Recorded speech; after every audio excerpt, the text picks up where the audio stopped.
धक्कादायक बातमी.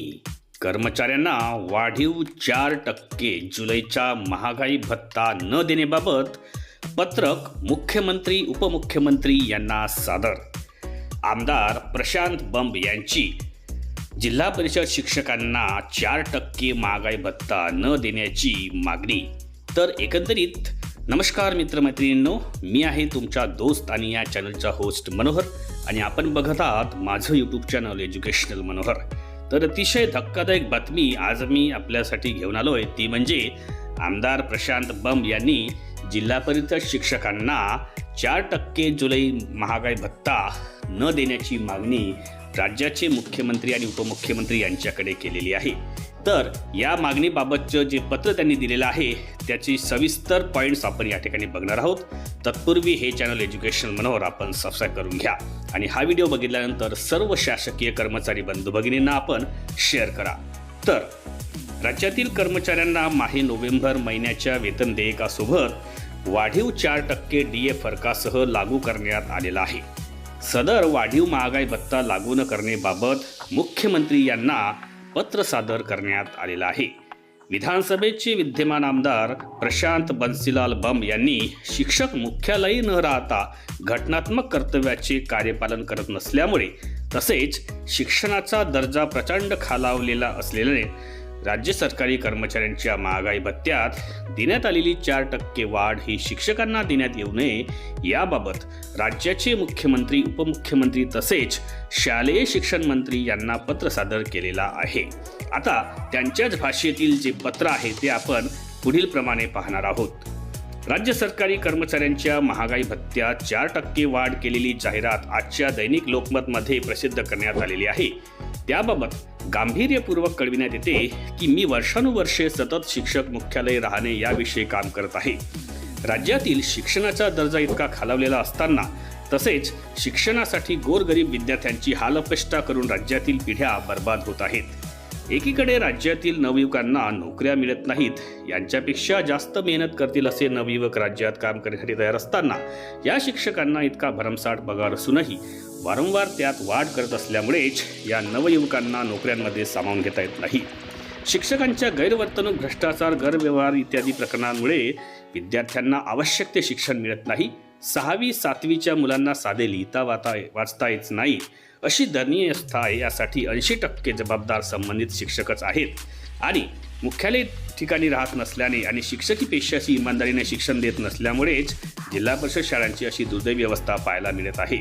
यामुळेच नागरिकांमध्येही प्रचंड रोष शिक्षकांप्रती आहे असं दिसून येत आहे. जर आपण या शिक्षक कर्मचाऱ्यांना महागाई भत्त्यात वाढ करणारच असाल तर मी जे बोलतो ते आपण चुकीचे आहे असे आपल्या विभागाकडून लेखी द्यावे. संदर्भीय पत्रान्वये वेळोवेळी कळकळीने भावना व्यक्त केलेली आहे व करत आहे की प्रत्येक शिक्षक हे मुख्यालय राहणे घटनात्मक बंधनकारक आहे, परंतु संबंधित शिक्षक हे आपल्या कर्तव्याशी दगा करून शहराच्या किंवा विविध ठिकाणावरून अपडाऊन करून येतच आहेत.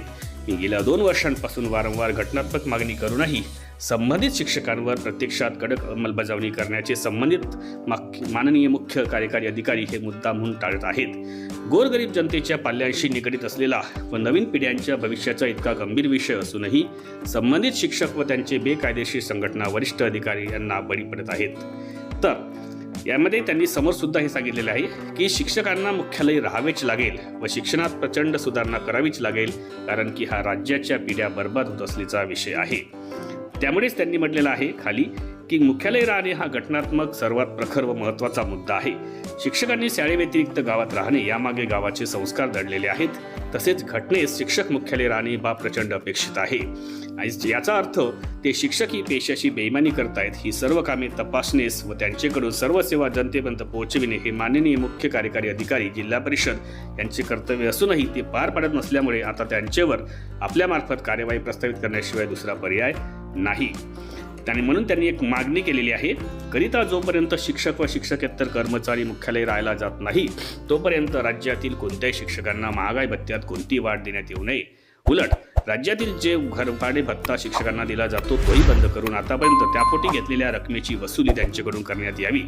शासनाची फसवणूक तसेच आतापर्यंत केलेली अरबो रुपयांची लूट तसेच मुख्यालय राहत असल्याचे खोटे पुरावे शासनात सादर करणे, गैरव्यवहार, भ्रष्टाचार करणे व या व इतर गैरकृत्य केल्यामुळे संबंधित शिक्षकांच्या महागाई भत्त्यामध्ये 1 रुपयाचीही वाढ करण्यात येऊ नये. कृपया आपण याबाबत गंभीर नोंद घ्यावी. मी संदर्भीय पत्रान्वये आतापर्यंत केलेल्या तक्रारींमध्ये कोणताही तथ्य नसल्याचे मला आपल्या संबंधित विभागांकडून लेखी आश्वासित करण्याची विनंती आमदार प्रशांत बन्सीलाल बंब यांनी केलेली आहे. अशाच प्रकारचे आशयाचे पत्र प्रशांत बंब यांनी राज्याचे मुख्यमंत्री यांना सादर केलेले आहेत. तर एकंदरीत जिल्हा परिषद शिक्षकांना एकंदरीत जो 4% DA वाढीचा फरक आहे तो देण्यात येऊ नये. त्यासोबतच मुख्यालय न राहणाऱ्या शिक्षकांना घरभाडे भत्ताही त्यांचा कापण्यात येऊन त्यांच्या पूर्वी दिलेल्या घरभाडे भत्त्याची वसुली करण्यात यावी. अशा पद्धतीचं अशा आशयाचं पत्र प्रशांत बंब यांनी माननीय मुख्यमंत्री आणि उपमुख्यमंत्री यांना सादर केलेले आहे. तर आता यावर शिक्षक संघटना काय कार्यवाही करते किंवा सरकारकडून याबद्दल काय प्रतिक्रिया दिली जाते हे बघणे महत्त्वाचे ठरेल. आशा करतो की आजचा व्हिडिओ नक्की आपल्याला आवडला असेल. व्हिडिओ आवडला असेल तर त्याला 1 लाईक आणि जास्तीत जास्त शेअर करायला आपण विसरू नका.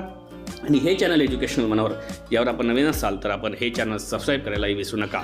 अशाच एका माहितीपर व्हिडिओमध्ये मी आपल्याला पुन्हा भेटणार आहे. तोपर्यंत माझ्या सर्व शासकीय कर्मचारी बंधू भगिनींना माझा नमस्कार.